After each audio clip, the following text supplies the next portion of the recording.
الفيديو ده يمكن من أصعب الفيديوهات اللي أنا عملتها أو هعملها.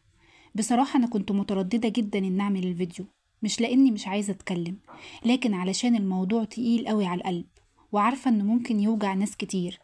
الموضوع ده تحديدا مش سهل أبدا، وأنا كنت خايفة جدا إن أفتح جرح لسه بيوجع حد، لكن طلباتكم الكتير ورسائلكم اللي فيها وجع وشوق ودموع خلتني أعرف إنه في ناس محتاجة تسمع الكلام اللي هقوله في الفيديو، محتاجة حد يطبطب حتى لو بالكلام، محتاجة تعرف إنها مش لوحدها. علشان كده قررت أتكلم، مش من مكان بعيد، من قلبي، ويمكن من وجع أنا كمان. الفيديو ده لكل حد فقد شخص غالي قوي عليه، لكل قلب مكسور وبيحاول يلملم نفسه، لكل دمعة نازلة في السكات ومحدش شايفها. لو فقدتي حد بتحبيه من قلبك وبتحسي إنك مش قادرة تتنفسي من بعده، الفيديو ده ليكي. الفيديو ده حضن كبير لقلبك، طبطبة حقيقية لوجعك اللي الناس مش شايفاه. مفيش حاجة بتكسر القلب قد الفقد، قد إنك تصحي على فراغ كبير في الدنيا، إنك تبقي عايزة تحكي حاجة لحد فتفتكري إنه مبقاش موجود. الناس ممكن تقولك الزمن كفيل بكل شيء، بس الحقيقة إنه في وجع مش الزمن اللي بيخففه، اللي بيخففه هو الطبطبة والفهم والقبول. لو اللي مشي كان والدك يمكن تكوني حاسة إنك فقدتي ظهرك وسندك، ولو اللي مشيت كانت والدتك يمكن تكوني حاسة إنك تايهة وملكيش مكان ولا حضن تترمي فيه، ولو كانت أختك يمكن تكوني فقدتي نصك التاني وضحكتك وحكاويكي. لما بتفقدي شخص عزيز عليكي كل حاجة بتتغير، شكل الشوارع، الأماكن، البيوت، حتى الوشوش. بتبقي شايفة في كل حاجة إنها مش كاملة، كل حاجة ناقصة. بتستغربي الناس حتى اللي ما يعرفوكيش إزاي بيضحكوا وبيتكلموا، إزاي الناس والعالم مش حزينة على الشخص اللي أنا فقدته.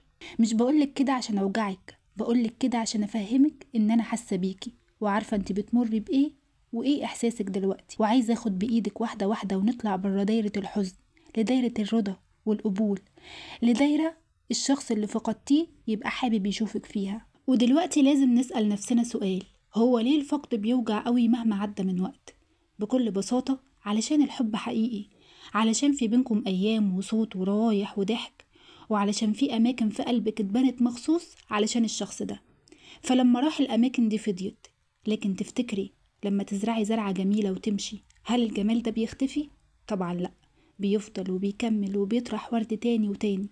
نفس الفكرة، الشخص الغالي ده طيفه وذكراه ودعاه خيره وحبه ليكي لسه جواكي ولسه معاكي. ودلوقتي تعالي نشوف مع بعض خطوات للتعافي من وجع الفقد.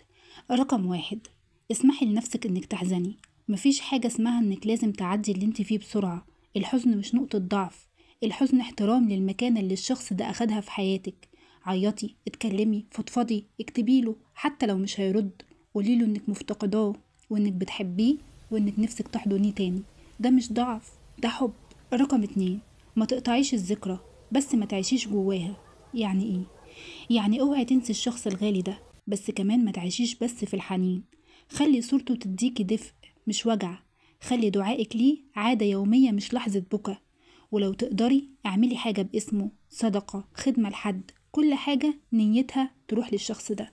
تالت خطوة: خليكي رحيمة بنفسك. في أيام هتحسي إنك مش قادرة وده طبيعي جدا، في لحظات هتتخيلي فيها صوته أو تحسي إنك شفتيه أو حلمتي بيه. صدقيني كل ده طبيعي، جسمك وقلبك وعقلك بياخدوا وقت علشان يتأقلموا مع الغياب. رقم 4: اتكلمي عن وجعك مع اللي يستاهل، مع اللي يفهمك. مش كل الناس هتفهم ألمك، بس في ناس شبهك، ناس فقدوا برضو وقلوبهم مجروحة زيك. اللي بيخسروا بيفهموا بعض. اختاري حد قلبه واسع، فضفضيله واحكي معاه وطلعي كل اللي جواكي. خامس خطوة: انك تدي نفسك امل جديد. مش معناها انك نسيتي الغالي عندك، معناها انك عايزة تكملي حياته جواكي. كملي تعليمك او شغلك، اهتمي بنفسك وقولي انا هعيش كويس علشان هو كان بيحب يشوفني بخير. ولما تضعفي ولا الوجع يزيد جوا قلبك، سمعي لنفسك الكلمتين دول. قوليله انا مش هنسى كل لحظة بينا، بس هكمل علشانك وهحاول اكون بخير علشان انت كنت دايما بتفرح لما اكون مبسوطة. هعيش وهفتكرك بحب مش بدموع، هفضل ادعيلك دايما وهحاول اكون النسخة الافضل اللي لو كنت موجود معانا في الدنيا تبقى فخور بيها، وفي الاخرة كمان تبقى فخور بيا. في لحظة من اللحظات هيجيلك الشوق وهيجي معاها الدموع، ممكن تبقي قاعدة لوحدك وتفتكريه فتنهاري، بس وقتها جربي تعملي حاجة مختلفة شوية. بدل ما تسيب دموعك تنزل وتكسرك، اسألي نفسك سؤال واحد: هو كان بيعمل ايه لما بيشوفني بعيط؟ غالبا كان بيتضايق، كان بيحاول يهزر، كان بيحضنك، او حتى كان بيقولك مالك ما تزعليش انا جنبك. فاكرة انتي بقى لما كان موجود وكنتي بتخبي دموعك علشانه؟ كنت بتعملي نفسك قوية علشان ما يزعلش؟ كنت بتكتمي وجعك علشان ما تقلقهوش؟ طب ليه دلوقتي لما غاب عايزة تكسري صورتك قدامه؟ خليكي زيه، عامليه كأنه لسه شايفك.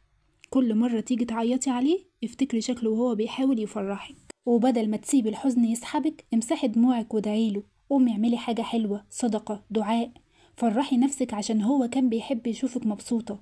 مش معنى انك وقفتي دموعك انك نسيتيه، لا، ده معناه انك بتحبيه لدرجة انك عايزة تكملي زي ما هو كان بيحب يشوفك.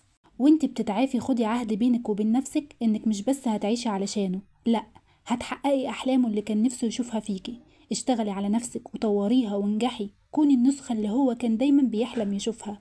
وكل ما تحققي حاجة حلوة تعالي عند صورته أو المكان اللي بتحسي إنه كان موجود فيه وقوليله: بصي يا بابا أنا نجحت، بصي يا ماما أنا عملت الحاجة اللي انت كنت بتتمنيها، بصي يا أختي النهاردة خرجت من حزني زي ما كنت دايما بتطلبي مني.